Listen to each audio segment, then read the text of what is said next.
అసలు ఒక ముఖ్యమంత్రి ఈ రాష్ట్రానికి ఉండదగిన లక్షణాలు ఈ ముఖ్యమంత్రికి ఈ వ్యక్తికి ఉన్నాయా అని చెప్పని ఒకసారి సామాన్యంగా కామన్ సెన్స్ ఉపయోగించి మనం ఆలోచిస్తే ఈ జీవో విడుదల తర్వాత మనకు అర్థమయ్యేది ఏంటంటే ఇతనికి ఏమాత్రం కూడా కామన్ సెన్స్ లేదు అని చెప్పని అర్థమవుతుంది.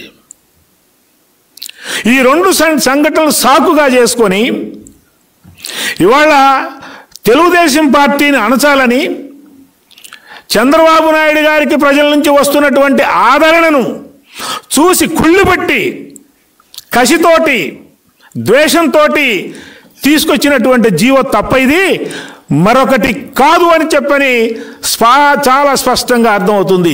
ఈ జీవో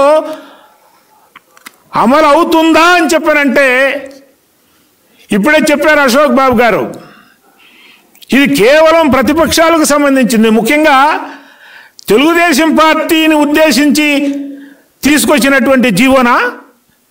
మరి నందిగామలో వాళ్ళు అరుణ్కుమార్ పెట్టినటువంటి ఆ రోడ్ షో సంగతి ఏంటి అంటే ఇది మాకు వర్తించదు, మీకు మాత్రమే వర్తిస్తుంది అని చెప్పడానికి ఆ జీవోలోనే కొన్ని సందర్భాలు మినహాయించి అనేటటువంటి ఒక ఎజంప్షన్ పెట్టారు. కాబట్టి చట్టాలు ఎవరికి చుట్టాలు కావు. ఇదేదో నీవేదో పెద్ద బలవంతుడు అని చెప్పి అనుకుంటున్నావు.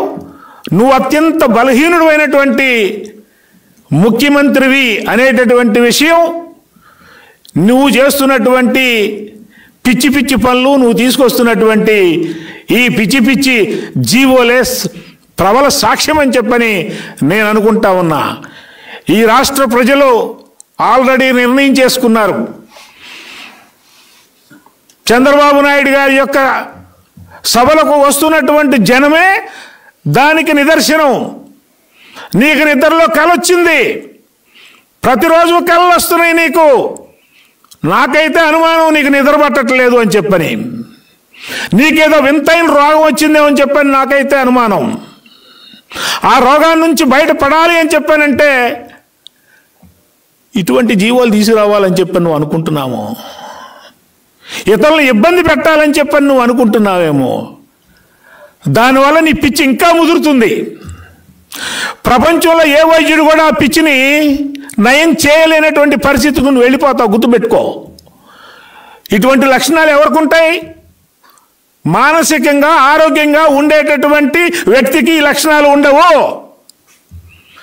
ఎవరైతే మానసికంగా అనారోగ్యంగా ఉంటారో అటువంటి వాళ్ళే ఈ పనులు చేస్తారో చదువుకున్నటువంటి వాళ్ళందరికీ తెలుసు. నాలాంటి సైకాలజిస్టులకి చాలామందిని అధ్యయనం చేశాను నేను.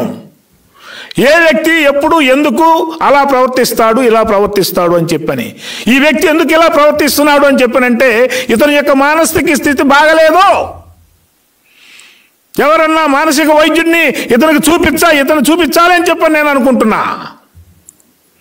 లేకపోతే ఇటువంటి జీవోలేంటి? ఈ రాష్ట్రానికి గతి ఏంటి? ఈ ముఖ్యమంత్రి ఏంటి? మన నెత్తిన రుద్దినటువంటి పరిస్థితి ఏంటి? ఇప్పుడైనా ముఖ్యమంత్రి అర్థం చేసుకోవాలి, చేసిన తప్పు తెలుసుకొని ఇటువంటి చీకటి జీవోలను ప్రజాస్వామ్య పద్ధతిలో మంచిది కాదు. అత్యంత పెద్ద ప్రజాస్వామ్య దేశం ఉంది ప్రపంచంలో, అందుట్లో ఆంధ్రప్రదేశ్ ఒకటి. కాబట్టి ఇమ్మీడియట్గా నువ్వేదో ఒత్తిడి ద్వారా పోలీసులను ఉపయోగించుకొని దొంగ చట్టాలని, చీకటి చట్టాలను ఉపయోగించుకొని తెలుగుదేశం పార్టీని అణుచుదామని ఈ 2024లో చంద్రబాబు నాయుడు గారు ముఖ్యమంత్రి కాకుండా చేద్దామని చెప్పి నువ్వు అనుకుంటే నువ్వు భ్రమలో ఉన్నట్లు లెక్క. యాక్సెప్ట్ చేయి, ఏదైతే ట్రూత్ ఉందో ఆ ట్రూత్ని యాక్సెప్ట్ చేయి. అటువంటి వాడే నాయకుడు. కాబట్టి జగన్మోహన్ రెడ్డి వయసులో చిన్న నువ్వు, చంద్రబాబు నాయుడు గారి అనుభవం అంత లేదు నీ యొక్క వయస్సు. ఆయన సభలను అడ్డుకోవడానికి నువ్వు ప్రయత్నిస్తావా? ఎంత దమ్ము, ఎంత ధైర్యం ఉండాలి నీకు. అందుకని ఈ జీవోని ఇమీడియట్గా ఉపసంహరించుకొని ప్రతిపక్షాలందరూ కూడా, ప్రతిపక్ష పార్టీలు ప్రజాస్వామ్య పద్ధతిలో సభలో సమావేశాలు పెట్టుకునేటటువంటి హక్కు ఏదైతే రాజ్యాంగం కల్పించిందో ఆ హక్కుని కాలరాయొద్దని చెప్పని మీ ద్వారా అటు ప్రజలకి ఇటు జగన్మోహన్ రెడ్డి ప్రభుత్వానికి నేను విజ్ఞప్తి చేస్తా ఉన్నా.